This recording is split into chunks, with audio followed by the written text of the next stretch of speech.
যখনই আমাদের খুব অল্প খিদে পায় তখনই আমরা কিন্তু একটা বিস্কিট খেয়ে নিই। আর কোথাও ঘুরতে গেলে কিংবা বাড়িতে গেস্ট আসলে চায়ের সাথে অবশ্যই আমরা বিস্কিট সার্ভ করি।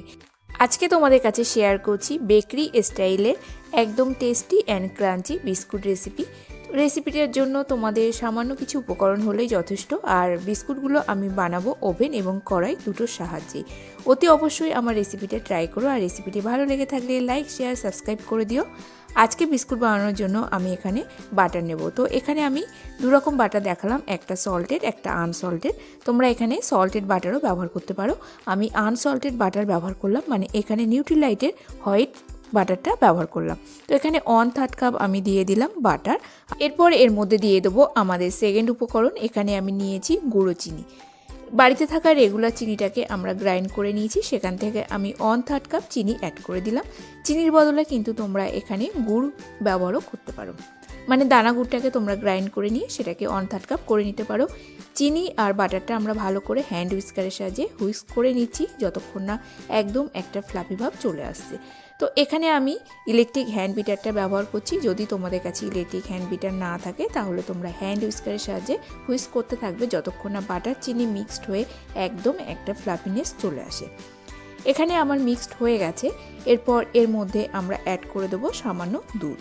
দুধটা দিলে কি হয়, আমাদের বাটার আর চিনিটা আরও বেশি ফ্লাফি ভাব। এখানে আমি ফ্রিজে ঠান্ডা দুধ ব্যবহার করলাম 2 চামচ। তোমরা চাইলে কিন্তু রুম টেম্পারেচারে থাকা দুধটাও ব্যবহার করতে পারো, কোনো অসুবিধা নেই। কিন্তু এখানে আমরা হালকা গরম দুধ ব্যবহার করব না। দুধ দেওয়ার পর আমরা ইলেকট্রিক বিটারের সাহায্যে ফেটিয়ে নেব। এই সময় দেখবে আমাদের বাটার চিনিটা অনেকটাই ফ্লাফি হয়ে যাবে আর এর টেক্সচারটাও অনেকটা লাইট লাগবে। তো এই টেক্সচার আসা পর্যন্তই আমাদের এখানে বিট করে নিতে হবে। এরপর চালুনি রেখে তার মধ্যে দিয়ে দেবো 1 কাপ আটা।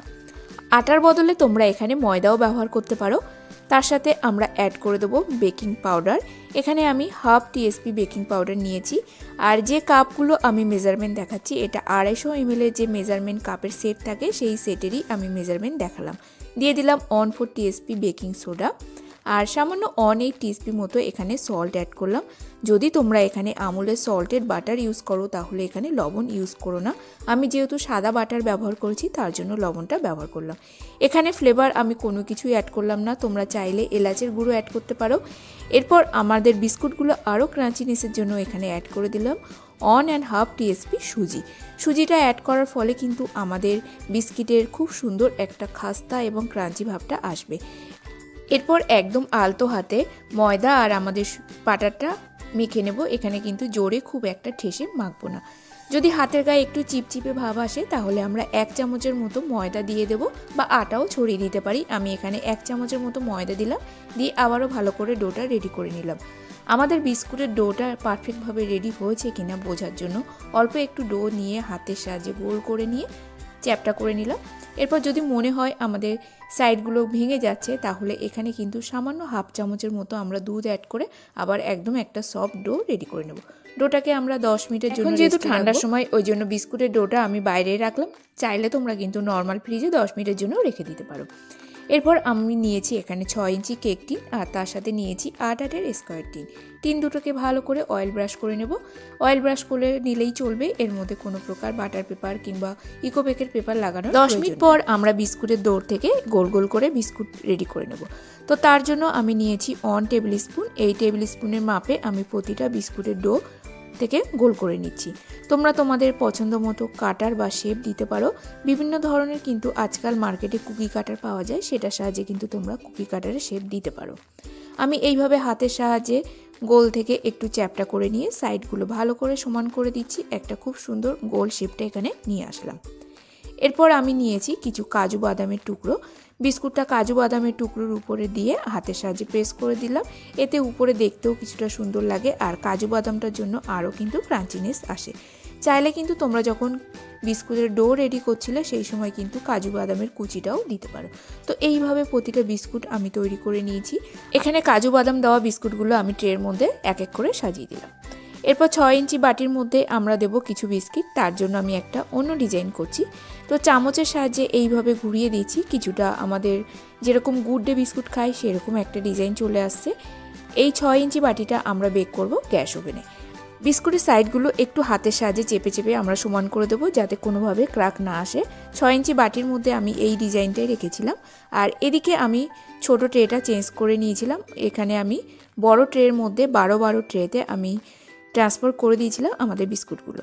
তো এখানে আমাদের টোটাল বিস্কুটগুলো একদম কমপ্লিট হয়ে গেছে। আমি 3 রকমের ডিজাইন রেখেছি। একটার মধ্যে কাজু বাদাম দিয়েছি, একটা কাজু বাদাম কুচি, আর একটা নর্মাল গুড ডে বিস্কুটের মতোই রেখেছি। তো তোমরা তোমাদের পছন্দ মতো যে কোনো শেপ করে নিও। এরপর চলো আমরা বেক করব। তো এখানে আমি প্রথমে গ্যাস ওভেনটা জ্বালিয়ে নিচ্ছি, তার মধ্যে একটা হাঁড়ি রাখবো। হাঁড়ির বদলে কিন্তু তোমরা প্রেসার কুকার কিংবা কড়াই যে কোনো কিছু রাখতে পারো। তো এইভাবে হাঁড়িটাকে আমরা 5 মিনিটের জন্য প্রিহিট করে নেব একদম হাই ফ্লেমে। হাই ফ্লেমে প্রিহিট করা হয়ে গেলে আমি এর মধ্যে রেখে দেবো 6 ইঞ্চি কেক টিনটা। এই হাঁড়ির মধ্যে যে বিস্কুটগুলো আমরা রেডি করব, সেই বিস্কুটগুলো কিন্তু খেতে খুব ক্রাঞ্চি হয় ওভেনের থেকেও। তোমরা নিজেরাই বাড়িতে বানালেই তোমরা 2 ধরনের ডিফারেন্সটা অবশ্যই বুঝতে পারবে। আর এরপর চলো আমাদের যে সেকেন্ড ট্রেটা আছে সেটাকে আমরা রেখে দেবো ওভেনে। তো এখানে ওভেনে আমরা বেক করব 160 ডিগ্রি টেম্পারেচারে। বোথ রড আমি এখানে অন রেখেছি, আর টাইমারটা সেট করব আমরা 20 মিনিট। কিন্তু এই বিস্কুটগুলো বেক হতে আমার টোটাল সময় লেগেছিল 25 মিনিট। পর চলো আমরা চেক করে নিই আমাদের বিস্কুটগুলো বেক হয়েছে কিনা। তো প্রথমে আমি গ্যাস ওভেনের বিস্কুটগুলো চেক করে নিচ্ছি। এখানে দেখো বিস্কুটের নিচের কালারটা কিন্তু হালকা ব্রাউন দেখা যাচ্ছে, মানে বোঝা গেছে এই বিস্কুটগুলো বেক হয়ে গেছে। এদিকে আমাদের ওভেনের বিস্কুটগুলো বেক হয়ে গেছে, দুটোকে আমি বের করে নিয়েছি। আর এখানে বিস্কুটগুলো প্রথম অবস্থায় একটু নরম লাগবে, যখন বিস্কুটটা হালকা হালকা ঠান্ডা হবে তত আরোই ক্রাঞ্চি ভাব চলে আসবে। তো ওটিজি এবং গ্যাস ওভেনে দুটো বিস্কুটের ডিফারেন্স তোমাদের একটু চেক করিয়ে দিই।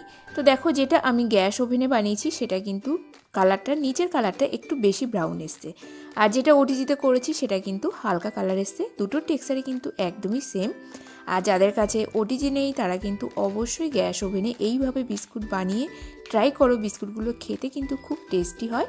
আর এখানে যে আমি বাটারটা ব্যবহার করেছি, সেই বাটারের বদলে কিন্তু তোমরা আমুলের সল্টেড বাটার ব্যবহার করো বা ঘি ব্যবহার করো। এখানে কিন্তু আমি বেকারিতে ব্যবহার করা যে শর্টেনিংগুলো পাওয়া যায় বা মার্জারিন, সেই ধরনের কোনো কিছু কিন্তু ব্যবহার করিনি, যাতে তোমাদের খুব সহজ উপায়ে বাড়িতে বানিয়ে খেতে পারো।